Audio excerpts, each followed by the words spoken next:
residential tech talk, lighting specialist, art residential tech,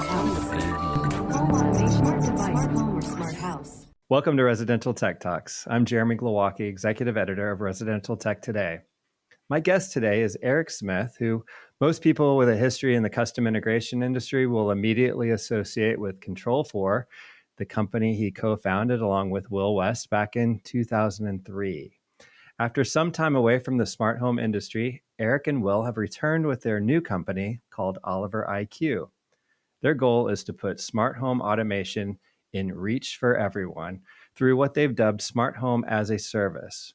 Partnering with national and global service providers such as ISPs, for example, OliverIQ aims to scale their platform rapidly, offering comprehensive product support, unlimited online and phone support, in-home assistance, and security system monitoring, all for a low monthly cost. Our guest today, who serves officially as CTO of this new company, will help explain more about the concept behind OliverIQ, provide some updates since its launch back in January, and share some reactions from former colleagues and friends in the CI industry so far. Eric Smith, welcome to the podcast. Great to see you again. Yeah, thanks. It's good to be with you, Jeremy. We're recording this on May 1st. Happy May Day to all who celebrate. It couldn't be more perfect here in Indiana where I am. Has spring sprung yet in Utah? Or are you still in ski season? Oh, yeah. The trees are full of leaves and my pool's being open today. And it's a beautiful, bright, sunny blue day. It's kind of great. Yeah, it's nice to have. That definitely helps the mental health and feels like we're actually on schedule now as opposed to early spring, which I feel like I've been experiencing for a month and kind of makes me a little unsettled, but happy to have the nice weather when it's supposed to be. So before we get started, Eric, I really want to spend most of our time with OliverIQ, but there's a group of folks that watch these podcasts, listen to the podcast, who love the time machine, the retrospective, the history of our industry kind of conversations, and you couldn't be more like tied to that than you have quite the history and some major brands in the industry. So I can't believe it's been 20 years since you and your business partners founded Control4. Is that just crazy to think about that? That's 20 years. Yeah, it's been a long time, and it's been interesting to watch the way the industry has changed over those years. It's been pretty dramatic. Well, yeah, and obviously you have the AMX and Fast connection as well before that. So there's those two big brands, and I guess I don't know if we've ever talked about this, but how did you get your interest in this area in like the industry in general, smart home, before it was smart home? What was your tech interest? How far back does that go? Yeah, the funny thing is, my original idea was I was going to be a fighter pilot or an architect. Those were my two plans, and I actually did get an appointment to the Air Force Academy. I almost went there, but I didn't in the end. I ended up going somewhere else. But when I was in middle school in 7th grade, you had to choose to take either shop or home economics, and so it was either kind of a cooking class or a metal and wood shop, and I didn't love either of those. I kind of would rather have gone to the cooking class, but I didn't want to be that one guy that went to the cooking class.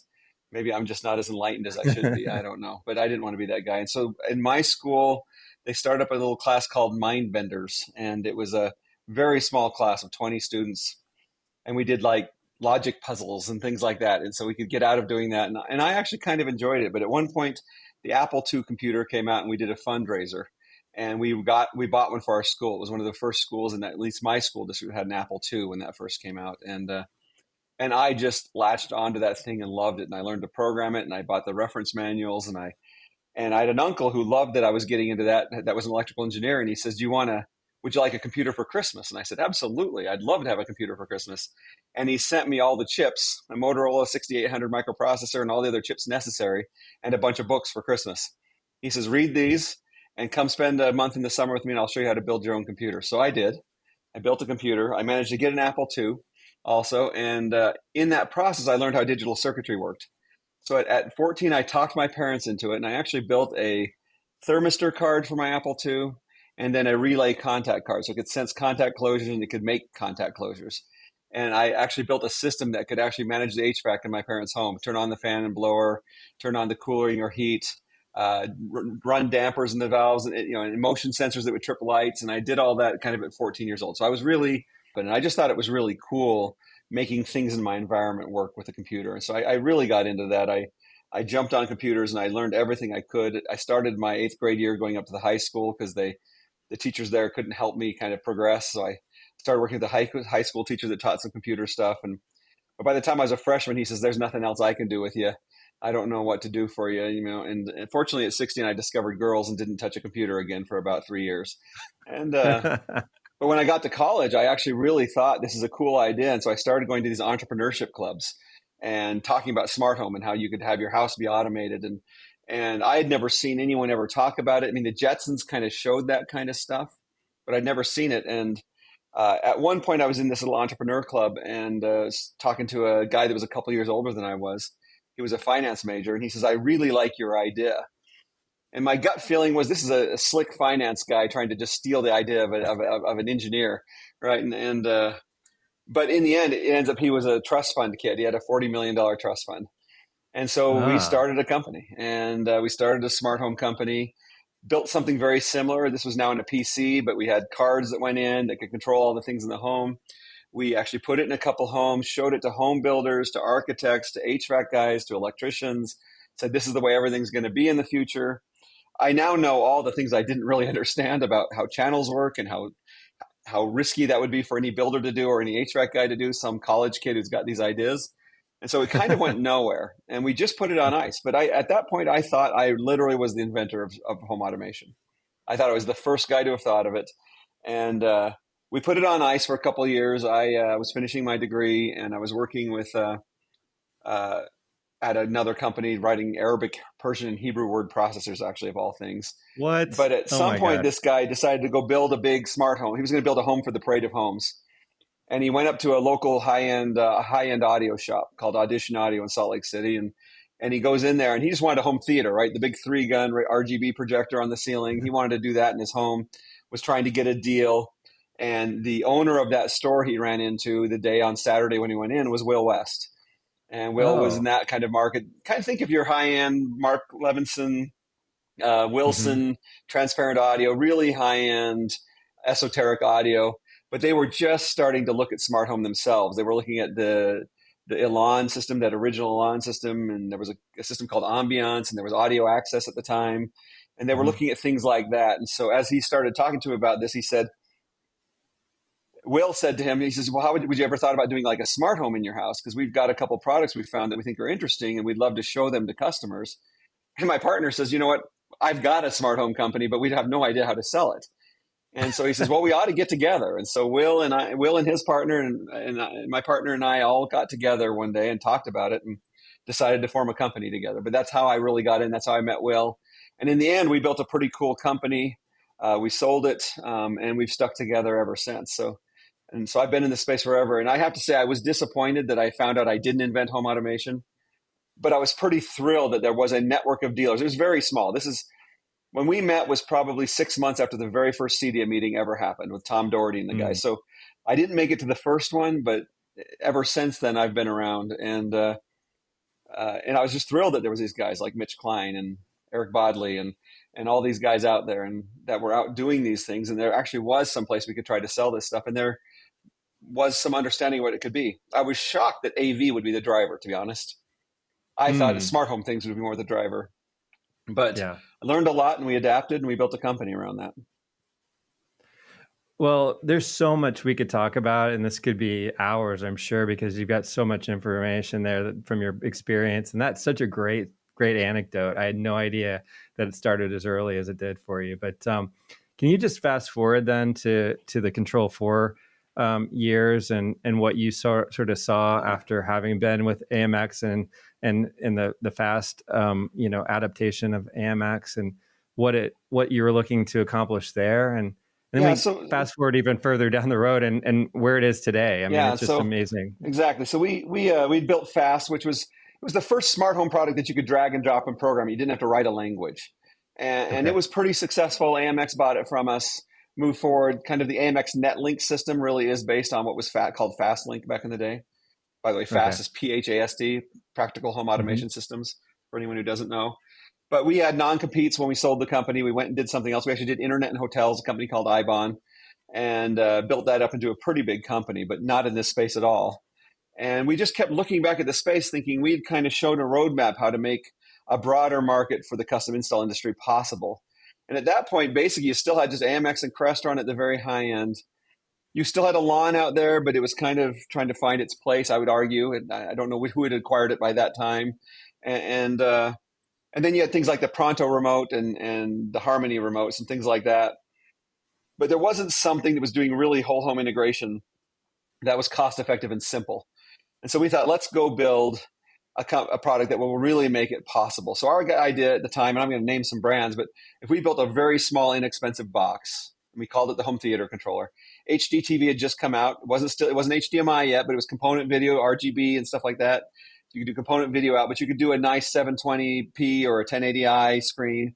So we thought, why do you need a touchscreen next to your on your chair there? Why not just use the TV itself as the screen and bring in all that content through there? So we thought, let's build a remote with a big red button on it. You push the big red button, it goes to the GUI. You can then navigate your whole home, control anything, go to your audio and visual. We also built into it, like, there was a company called Escient that Tom Doherty had started. It was a really cool company. We built in a lot of those features where we could scan a DVD player, bring in the cover art so you could see your movies with the cover art. That was pretty groundbreaking, clear back in 2003. It would also scan your hard drives in your home for music using DLNA, and it would pull that in, and you could actually see the music, and it would do a catalog with the art, cover art. So we felt like we got you a media server and a home controller and a home theater remote. And by the way, it could also talk to our lighting, and we came out with $99 light switches. And so we thought, instead of selling a Pronto, you could sell our product, give them a better experience, and kind of get customers pregnant with home automation. So they eventually want to go do the rest of their home. So that was our entry point, was let's broaden the market by coming in very low cost, integrating a lot of functions into one product. The other thing that was different about us, and I don't know if I'd call it innovative, but we auto-generated the UI based on what was in the home. So the UI was built by itself. One of the biggest challenges with integration in smart homes back in that time was that the integrator not only had to write the code that went on the back end, and it was literally coding, like typing text. And then they had to write the whole front end. They had to design their own UI. And the problem is the average dealer didn't have a really UI UX person on staff. And so what you ended up having is, at the trade shows, you'd see beautiful touchscreens from the very best of dealers. But most consumers got a pretty clunky, not very well thought out touchscreen. So we thought, let's think it out well. Let's auto-generate it. It's not customizable. And if people wanted that, we just said, you know what? AMX and Crestron are out there. Go use their products. They're awesome, and you should use them. But when you just want to go out and do what a regular person wants to do with normal stuff and the normal features, we can be a much more cost-effective solution. And the sales guy himself can do the programming. You don't necessarily need programmers, because it's just, you just tell us what devices you have, how they're connected, and it'll all just kind of work. And that was really our genesis with Control 4. People told us we were nuts. They said the game's been played. Crestron is dominating. AMX is in second place at this point, and everybody else is a distant third, right? And why are you going to try to tackle this? But we really felt like there were things missing and that people weren't understanding what we were trying to tell them. Well, it's obviously a concept that has evolved, but yet still very much the system that you created. I think the DNA is there for sure, in what you created and what currently exists today, and has been sold and sold again within companies, Yes. but still exists as a brand, which is great. I have it in my own house. I don't want to interrupt, but I can tell you that what kind of happened is, if you've read Innovator's Dilemma from Clayton Christensen, the Harvard guy, he talks about disruption and how products tend to move up market. And what happened is, once we started getting dealers, they just wanted us to be more expensive. They wanted us to be more expensive. Just like the Japanese car makers are now pretty expensive but entered cheap. And now the Koreans have come in cheap, but they're moving up market. That tends to be the draw. And so what's happened with Control 4 is that market pressures have pushed it up market. And so that original founding, which was sell to every home on the way up to the house on the hill, is not really the deal. But still, Control 4 is a much lower cost than some of the other options today in the market. But it's definitely not that $500 price point into the home, replace the home theater remote. It definitely has moved more up market. Yeah, and that's absolutely true, and good point there. But I guess what I was saying more was the design of it being fairly locked down, not being an overly customizable thing, so that simplifies the process for the integrator. But yeah, I know what you're saying about the high end. Well, speaking of trying to be more affordable for everyone, we speak all the way to your current company, OliverIQ. And you and I, we spoke, I was part of a briefing back maybe December prior to CES when you launched at CES. And so I got the background there, and I kind of wanted to just go back over some of that so folks who haven't been following the company from that point on can understand what the goal was, why you launched this, what your target partner customer was going to be here, and how it's different from anything that's out there. So if you want to just give us the sort of elevator pitch to start with. I'll give you the quick elevator pitch, how I start all my pitches. We kept watching. So when we started Control 4, there was no iPhone, there was no Ring doorbell, there was no Nest thermostat. There were a few connected devices, but not a lot. So we had to kind of build everything back in those days. And that all started happening while we were still at Control 4. I stayed at Control 4. I was there to go ring the bell on the NASDAQ when we took it public. I stayed for about another year and a half, and then I moved on. And but we started seeing all these great products coming out, really highly reliable. Lutron's come out with some low cost. Their Caseta lighting products are great. Leviton has low cost smart lighting. Lots of companies like TP-Link and Jasco have exceptionally low cost products. There's just tons of devices coming out, and we felt like someone, especially 10 years ago, it all of a sudden became the day of the hub. Smart Things and Hubitat, and they started seeing Tendril. All these new hubs were coming out. And we thought someone would probably solve the problem of kind of integrating all those products and making it work together, because that's always been my favorite thing is, as I always would say, there's a difference between home automation and home control. Putting one touchscreen so you can integrate control of all the systems in your home on one touchscreen is a very nice benefit. But that's not home automation. That's just unified control. It's a single control panel. And we've gotten to a point where you can have an iPhone with 10 or 20 different apps in it that control everything, but they don't work together. And a home really becomes beneficial. The real benefits of a smart home is when things work together. The act of walking onto the front porch, the Ring doorbell sees you there, it turns on the light.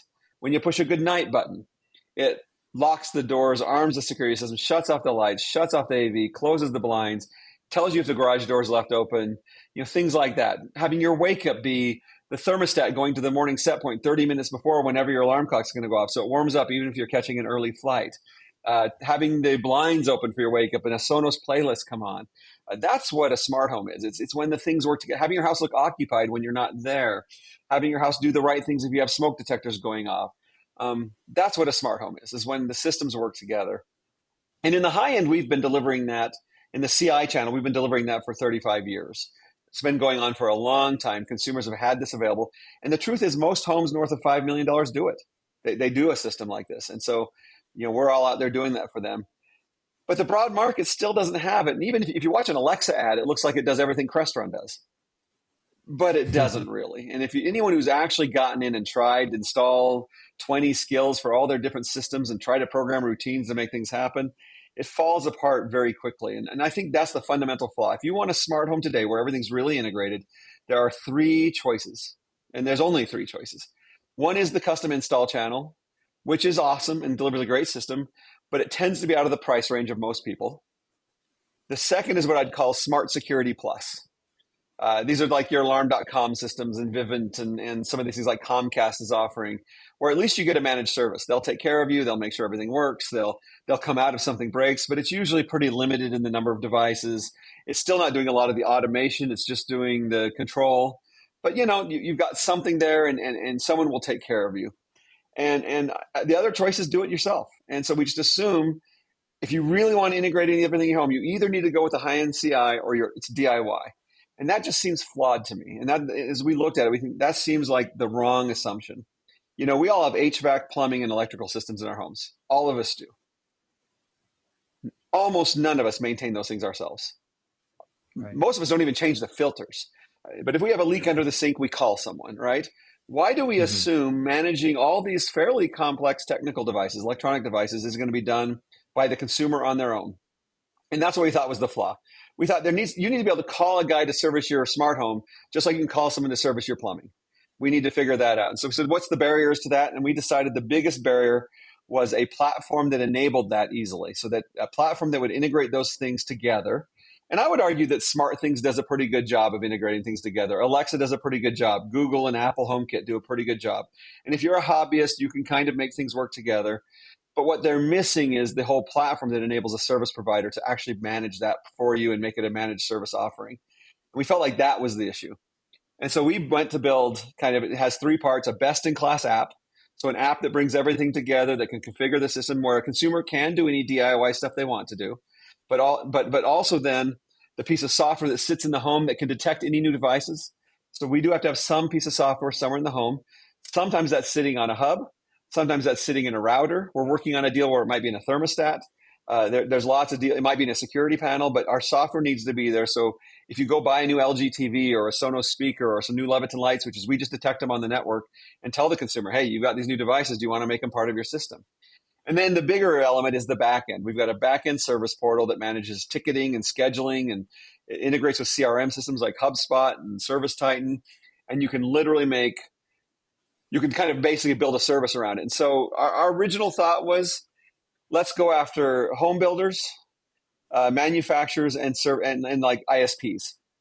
Let's go after those guys and let's tackle that. And so it's a great offering for an ISP, and we have models that are very, very inexpensive for them. Like if they're just willing to put our software on every router, it could be tens of cents a month, and they can just turn it on. And we're seeing some carriers willing to just turn it on for everybody and pay us monthly just to make it and not charge a thing for it, just to kind of reduce churn. We have other models where you pay per activation. That's just, it can be dollars per month, and they can pay per activation. So it can be very inexpensive. One of the really cool things about models, it comes with the support. So we take over the tech support burden. And the way we can do it at such a low price is we've leveraged AI heavily in large language models. And we have a chat bot called Ollie that can really do some really interesting things. It's trained with all the data from all of the partner products we support and all of our products. And it can look into your system, see what's going on, and it can do really remarkable things. And so it'll even know if the kind of problem you have means that something might be offline. So it knows to go look in and see if something's offline and answer you. And so we can deliver a really compelling product at a very, very low price point to consumers. And so that's what we're doing. And we really didn't think CEDIA would be a place, or the custom install channel would be a place we'd spend much time.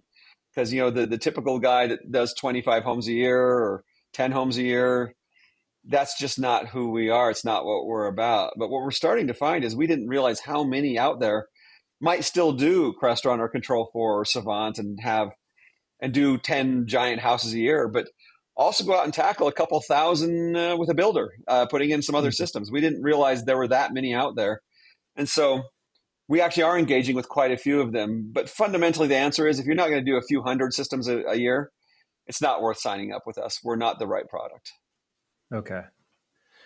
Well, that kind of gives me a lot of information all at once there, and now I wanted to drill in a little bit more. But I would say, my question would be: Are you getting company or groups reaching out to you because they've learned about you? Are you reaching out to home builders directly, just finding the biggest ones out there and developing these relationships? But the ISPs, that seems a little more obvious who those would be, but is it sort of like fishing right now with those, or are they coming it's to fishing. you? We're having quite a bit of inbound from custom installers just because of our history. I think they're intrigued by what we're doing. They want to see what it is. We actually used to say, because I'll go back, but Fast was a really cool product, but it was fairly glitchy. It was pretty early and it was fairly glitchy. So we kind of said, when we come back with Control4 and say we're the old Fast guys, everyone at least come take a look, but it might be because they want to see another train crash or something like that. but at least they'll give us a chance to tell them what we're doing. And so, I think people are wanting to see what we're doing, what's coming next, but we're shocked at how many people are expressing interest, and that's coming inbound. That's not us going outbound doing that, but we are doing a lot of outbound work with builders. The biggest ones, we're exhibiting at the Builder Show. Okay. We're exhibiting at ISC West and doing that. We showed up at the Consumer Electronics Show. We're doing things like the Cable Labs conferences and things like that, where the big carriers and MSOs go.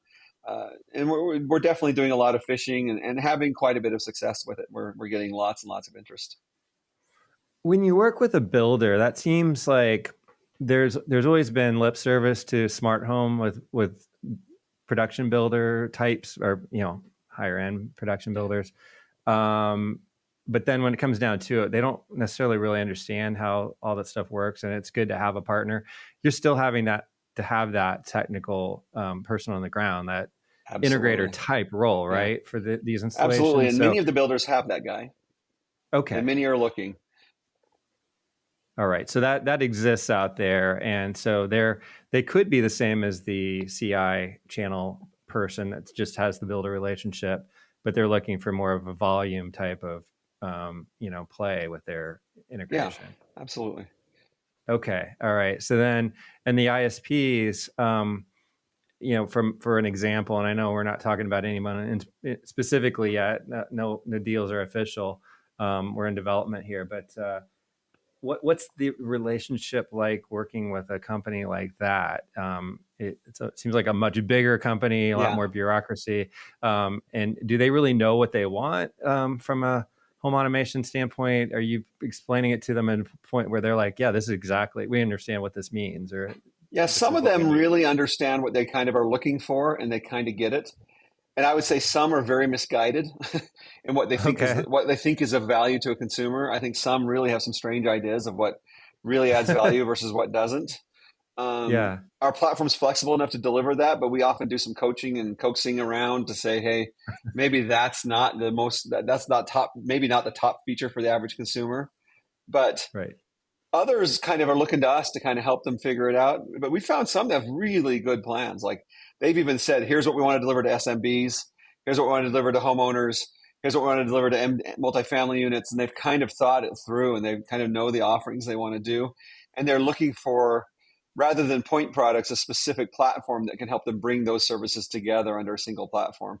And we're seeing lots of success with that coming in.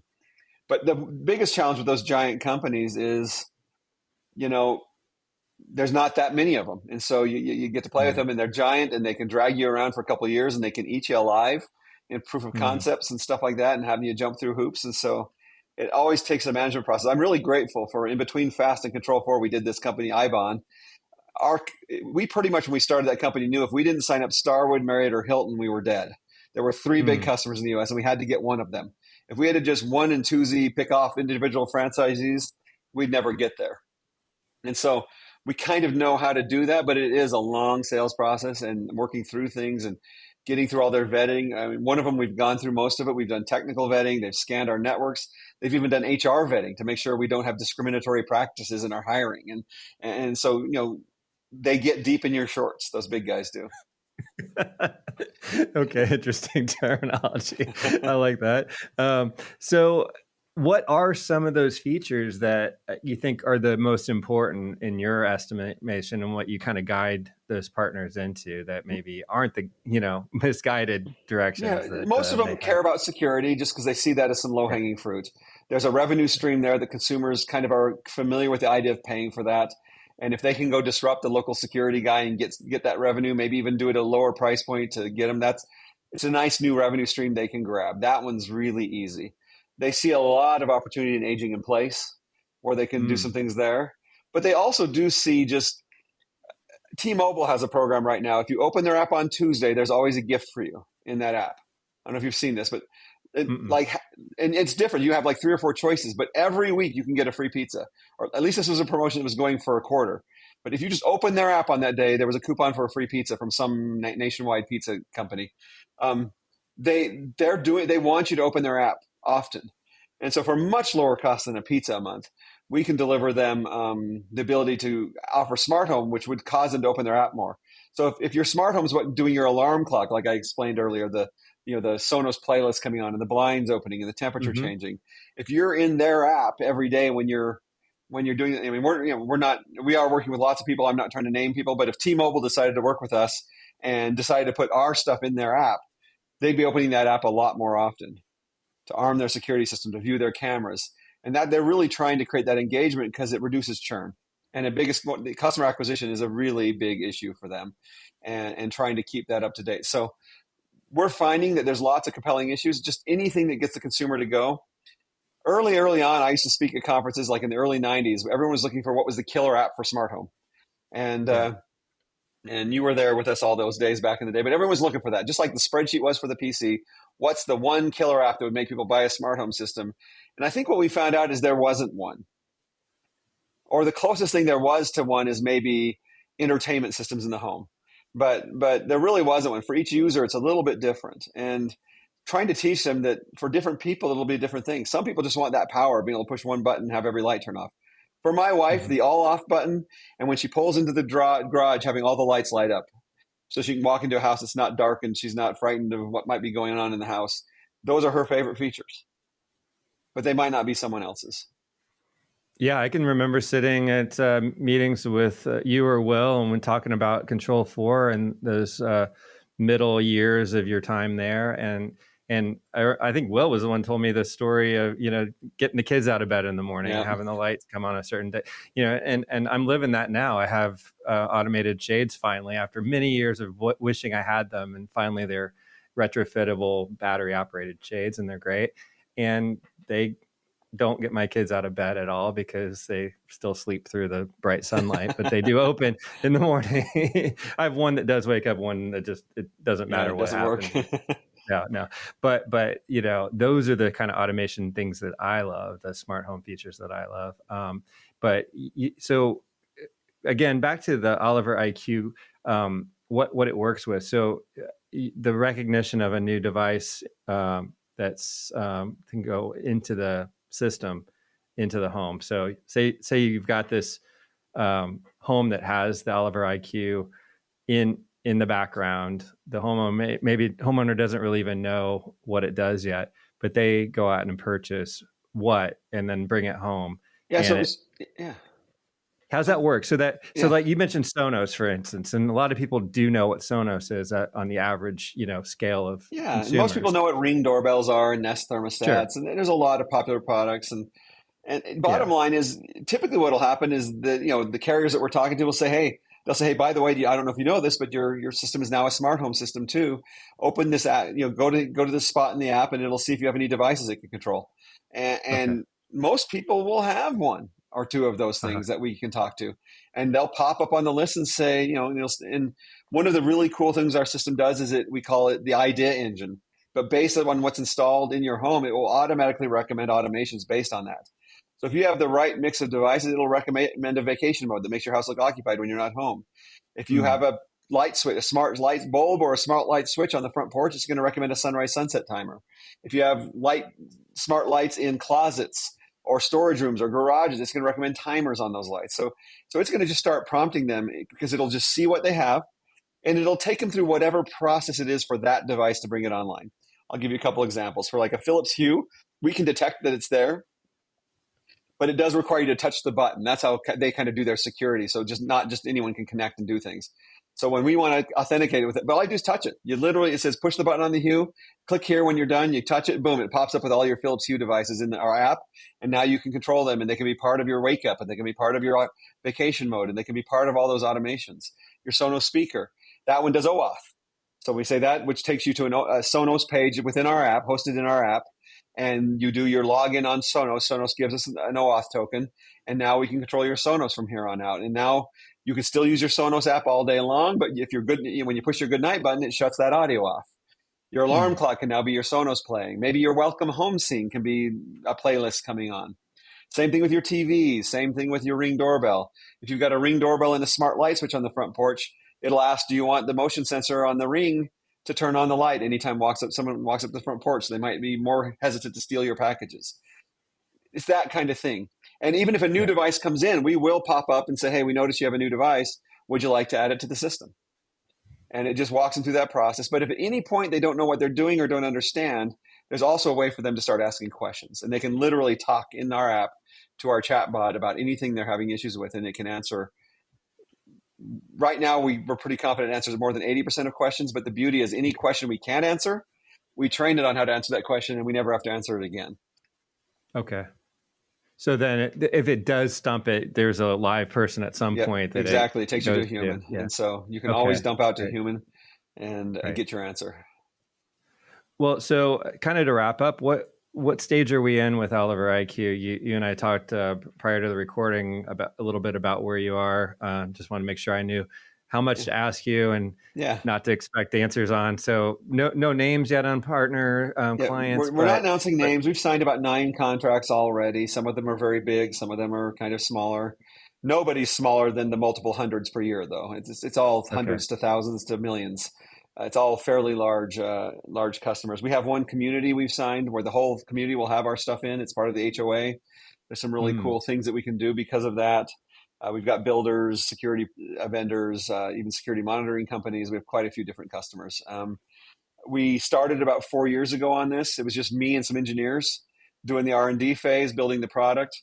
We will be shipping this summer, so with some of our partners, and we'll start making announcements with partners soon. We haven't made any yet, but we're getting close on a few of them. well, that's great, and I really do appreciate your update. I won't quiz you anymore on the details about clients, but I did appreciate you said that you go through the early stages when you're building it. It's a lot of fun, and then you get to that stage where they keep asking you for different things, and you have to Yeah, work through I'll that. tell you. I mean, the bottom line is I actually speak to MBA schools on their lecture series at a lot of schools around the country. They kind of like me because I'm a techie guy, but pretty sales focused techie guy. And they like me to come in. They often just have the CEOs come in to do these things. And they like having the CTO that kind of is less technical, but capable technically. And I often tell them every single company I've ever started, there is a moment where it just feels like there's no way you're going to be able to keep the wheels on the bus and everything's, it's just, there's so much stuff going so fast. We're at no risk of failing, but I said, and what really matters is whether you hang on. And the reason why you should start a company you have passion about is you'll push through that. But you always go through that phase. This is the funnest phase for me in all of our companies because there's so much excitement, so much interest, and people just love what we're doing and are so excited. But we've got, 50 customers we're, courting right now and working through deals with. And every one of them has their wish list of things we need to do work with them and trying to figure out how to prioritize those because we've only got a set staff of engineers and we can only do so much. And so it's a little bit hectic and chaotic and trying to keep everybody happy. But that's just the reality. And later on, I love when you start getting past that and you really start seeing the ramp. That's really fun. And the phase that's not so good for me is once you get more to more stable state and the product's not evolving nearly as quickly, that's when it becomes less interesting to me. And usually when I exit, that's usually when I move on to something else. So this Okay. is the most exhilarating time in any company. And you just grit down and you make it happen. And so that's where we're at. Things are all good, but trying to keep every one of our potential customers having all the things they want and that they need right now is definitely hectic. It sounds like it, and I'm excited for you, but it stresses me out to think about. So I'm not going to. I don't want to be in your shoes. So if folks in the custom integration industry haven't already reached out to you that do have that large customer base, working with builders, that sort of thing, is the best way to reach out through LinkedIn or directly? Yeah, LinkedIn or just going to OliverIQ. There's a place where you can sign up. We do actual. We do these podcasts occasionally where we get online and it's like a webinar. And so it's live, so you can be on, you can ask questions, and we do them fairly often, just basically based on demand. But if we start getting more than 10 or 15 that want to do one, we schedule one and I do it, or some of our other people will get on and do a full demo, explain the product, and you can go on and sign up for those right on our website. You can also send us a message, which will cause someone to contact you. One of the great things we did is we hired Brian Kotsky. He was a guy from Control 4 that ran our builder side and our buying group side and our retail side. And he's just really good at follow-up. He'll get back to you and help you find out more. Oh, that's awesome, Eric. Really, really appreciate your time today. It's always great to catch up, and so excited this is happening, and can't wait to see how it evolves and becomes a product in the market. So congratulations and good luck with everything. Thanks, Jeremy. It's a pleasure to be here. Eric Smith is co-founder and CTO of OliverIQ. You can learn more about the company at OliverIQ.com. And that wraps up today's show, which was produced by Residential Tech Today, IPW, and Pretty Easy Podcasts. If you're new to Residential Tech Talks, please subscribe to the podcast wherever you watched or listened to this episode. Also, check out all the latest residential tech news at our magazine's website, restechtoday.com, where you can also subscribe to the print or digital magazine and to our Tuesday and Thursday email newsletters. Until next time, please stay safe, stay inspired, and let us know if you have a great story to tell. Residential Tech Talk, autonomous lighting specialist to residential tech. Home automation, smart device, home or smart house.